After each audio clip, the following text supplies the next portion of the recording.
Hello everyone. Today's topic is transformation, in which we will learn about how to remove to from the sentence.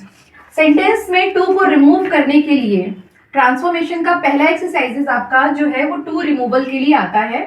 To की जो आपका construction होता है वो ऐसा होता है कि adverb plus adjective plus infinitive होता है. एडवर्ब यानी कि TOO और टू. इसमें जो पहला रूल है वो पहला रूल ऐसा है कि अगर इस टू और इस टू के बीच में अगर केवल एक वर्ड हो तो आपको इसमें कैसे चेंजमेंट करने हैं. जैसे ट्रांसफॉर्मेशन का मतलब ही होता है एक तरीके के सेंटेंस को दूसरे तरीके के सेंटेंस में बदल देना. जैसे he is too weak to run. ये आपका सेंटेंस है. तो आपको करना क्या है, इस TOO की जगह आपको लिखना है सो. तो क्या हो जाएगा, ही इज सो वीक. और इस TO2 की जगह आपको लिखना है दैट. फिर उसके बाद जो सब्जेक्ट है उसको लिखेंगे ही. यहां पे देखा प्रेजेंट में अगर वर्ब है तो लिखेंगे कैन नॉट रन. और अगर मान लीजिए यहां पर पास्ट में फॉर्म होती, मान लीजिए लिखा होता he was too weak to run, तो यहां पर होता he was so weak that, इसी की पास्ट फॉर्म यूज कर लेंगे he could not run. Okay, this was the first rule. Okay everyone, now come to the second rule. Second rule में आपको देखने को मिलेगा कि एडवर्ब टू और इन्फिनेटिव टू के बीच में आपको मोर देन वन वर्ड मिलता है. तब देखिए आपको क्या चेंजमेंट करने हैं. जैसे हमने लिखा the tree was too high for me to climb it.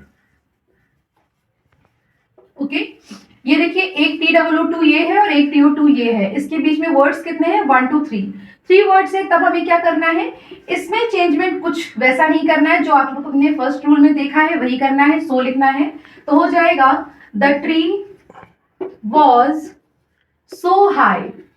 अभी आपने पिछले रूल में क्या किया, यहां पर TOO की जगह दैट ऐड करने के साथ ये वाला आपने सब्जेक्ट लिखा.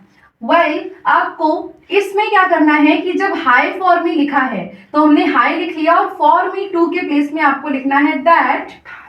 और यहां पर जो ऑब्जेक्ट है मी, इसका सब्जेक्टिव केस लिखेंगे दैट आई. और यहां पर वॉज है इसलिए लिखेंगे could not climb it.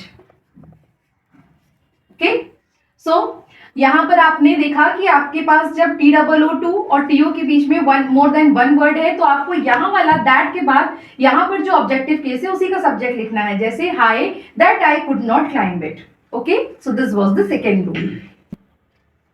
Coming towards the rule 3. In this rule आपको सेंटेंस में सिर्फ और सिर्फ TOO मिलेगा. तो आपको क्या करना है कि इस TOO की जगह आप या तो फिर लिख सकते हैं एक्सट्रीमली या लिख सकते हैं एक्सेसिवली.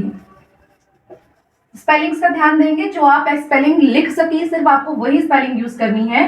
क्या है, क्योंकि इंग्लिश है, इंग्लिश में आपके स्पेलिंग के भी मार्क्स कटते हैं, तो आपको स्पेलिंग का भी ध्यान देना है. एक्सट्रीमली और एक्सेसिवली, इन दोनों में से आपको जो सुटेबल लगे और जो कंफर्ट जोन में लगे वो आपको लिखनी है. तो आप इसमें क्या है, TOO के प्लेस पे डायरेक्ट इन वर्ड्स का यूज करके आप इसको ट्रांसफॉर्म कर सकते हैं. जैसे हमने सेंटेंस लिखा he is too curious for knowledge. Okay everyone, देखिए इसमें सिर्फ TOO का यूज है तो हम इसकी जगह लिखेंगे he is extremely curious for knowledge. या फिर इसमें एक और वर्ड यूज हो, एक पूरा फ्रेज यूज होता है बियॉन्ड द प्रॉपर लिमिट. उसको यूज करने के लिए आपको TOO को तो रिमूव करना होता है, लेकिन उस फ्रेज को आपको सेंटेंस के लास्ट में ऐड करना पड़ता है. जैसे he is curious for knowledge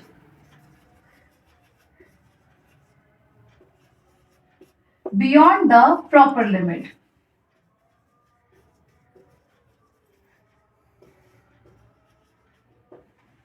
so everyone, class 11th और 12th की ग्रामर सीखने के लिए मेरे साथ जुड़े रहिए. Thank you.